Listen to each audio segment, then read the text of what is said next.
আসসালামু আলাইকুম। এটিএন বাংলা সংবাদে সবাইকে স্বাগত জানাচ্ছি। আমি সুমনা ঘোষ। আগামী জুন থেকে মহার্ঘ ভাতা পাবেন সরকারি চাকরিজীবীরা। এজন্য নতুন বাজেটে বিশেষ বরাদ্দ থাকবে বলে জানালেন অর্থ উপদেষ্টা ডক্টর সালেউদ্দিন আহমেদ। দুপুরে সচিবালয়ের ক্রয় সংক্রান্ত উপদেষ্টা কমিটির বৈঠক শেষে তিনি জানান, কত শতাংশ মহার্ঘ ভাতা দেওয়া হবে তা এখনও চূড়ান্ত হয়নি। তবে অর্থ মন্ত্রণালয় সূত্র বলছে 10 থেকে 15% মহার্ঘ ভাতা দেওয়া হতে পারে। এ সময় এনবিআর কর্মকর্তাদের কলম বিরতি নিয়েও কথা বলেন অর্থ উপদেষ্টা। তিনি বলেন, আন্দোলন করে লাভ নেই, এনবিআর বিলুপ্ত করে দুটি বিভাগ বাস্তবায়নে বদ্ধপরিকর সরকার। হওয়ার চান্স মোটামুটি, কিন্তু হয়তো একটু সময় লাগবে। আমি বাজেটের ওয়ার্কআউট করে দেখি কখন থেকে দিতে পারবো, কত দিতে পারবো। না, দ্বিধা হওয়ার কোনো কারণ না, আমরা কনসিডার করব। একদিন কারাভোগের পর জামিনে মুক্তি পেলেন আলোচিত অভিনেত্রী নুসরাত ফারিয়া। আদালত থেকে জামিননামা গাজীপুরের কাশিমপুর কেন্দ্রীয় কারাগারে পৌঁছলে বিকেল 3:30টার দিকে তাকে ছেড়ে দেওয়া হয়। এ সময় তার আইনজীবী সহ পরিবারের সদস্যরা উপস্থিত ছিলেন।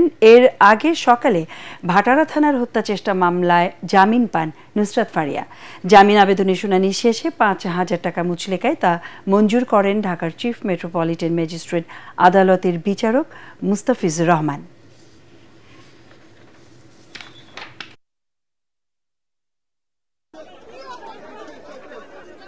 বিজ্ঞ আদালতে আয়েশা আজকে প্রতিবেদন দাখিল করেছেন এবং প্রতিবেদন দাখিলের সাপেক্ষে আমরা জামিন শুনানি করেছি। বিজ্ঞ আদালত সন্তুষ্ট হয়ে 5,000 টাকা বন্ডে জামিন মঞ্জুর করেছেন। আমরা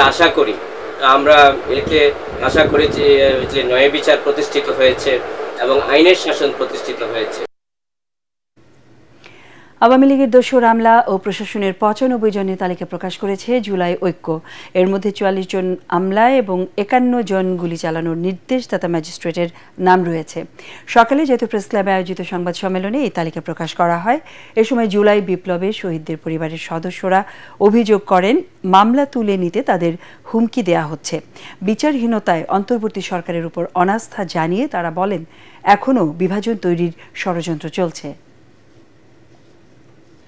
জুলাইয়ের যে শক্তিগুলো ছিল, সেই শক্তিগুলোর মাঝে বিভাজন সৃষ্টির জন্য এখনো বিভিন্ন পক্ষ কাজ করে যাচ্ছে এবং গত 8 মাস ধরে কাজ করে এসেছে। কোনো সরকারি কর্মকর্তা যখন কোনো অপরাধ করে, তারা তাকে শাস্তি দিয়ে ওএসডি করা অথবা সাময়িকভাবে বহিষ্কার করা, তো এটা তো কোনো সাজা হইতে পারে না। সকল স্বৈরাচার দোসরদেরকে আগামী 31শে মে এর মধ্যে বাধ্যতামূলক অবসর দিতে হবে। 3 সরকারি কর্মদিবসের মধ্যে তদন্ত কমিটি গঠন করে দৃশ্যমান কাজের অগ্রগতি দেশের জনগণকে দেখাতে হবে। ইশরাককে মেয়রের দায়িত্ব বুঝিয়ে দেওয়ার দাবিতে তার সমর্থক ও ঢাকাবাসীর আন্দোলন গড়ালো 6ষ্ঠ দিনে। সকাল থেকে কাফনের কাপড় মাথায় বেঁধে নগর ভবনের সামনে অবস্থান কর্মসূচি পালন করছেন তারা। ইশরাককে অবিলম্বে মেয়রের দায়িত্ব বুঝিয়ে দিতে নানা স্লোগান দিচ্ছেন বিক্ষুব্ধ সমর্থকরা।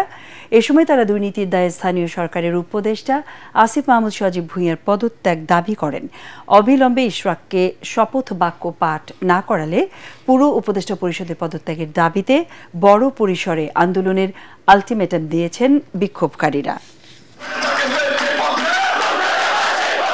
আমাদের তো কাফনের করার দরকার নাই, আমাদের বৈধতা আছে, আমাদের ইশরাক হোসেনের বৈধতা আছে, কোর্টে রায় দিছে। ইশরাক ভাইকে মেয়র হিসাবে দেখতে চাই, সে যে কোনো উপায় হোক। অদৃশ্য কারণে মন্ত্রণালয় এবং আসিফ ভূঁইয়া সজীব ভূঁইয়া মন্ত্রণালয় ইশরাক হোসেনকে তার দায়িত্ব বুঝিয়ে দিচ্ছেন না, শপথ করাচ্ছেন না। ইশরাক আমাদের মেয়র পদে যে বৈধ পাইছে তাকে বসার যোগ্য করে দেন। আমি এটাই আসিফ মাহমুদকে বলতে চাই। স্টারলিংক চালুর মধ্য দিয়ে স্যাটেলাইট ইন্টারনেট যুগে প্রবেশ করল বাংলাদেশ।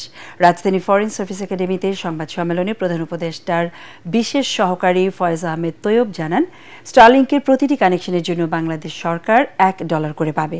পরীক্ষামূলকভাবে স্টারলিংকের ইন্টারনেট সেবা দেয়া শুরু হয়েছে। পূর্ণাঙ্গভাবে কাজ শুরু করতে আরও 80 দিন সময় লাগবে বলেও জানান তিনি। স্টারলিংকের মাধ্যমে আনলিমিটেড ডেটা সুবিধা পাবেন গ্রাহকরা। এতে ক্ষুদ্র ও মাঝারি উদ্যোক্তারা উপকৃত হবে। স্টারলিংকের মাধ্যমে জাতীয় সার্বভৌমত্ব ও নিরাপত্তা ক্ষুণ্ণ হবে না বলেও জানান প্রধান উপদেষ্টার বিশেষ সহকারী।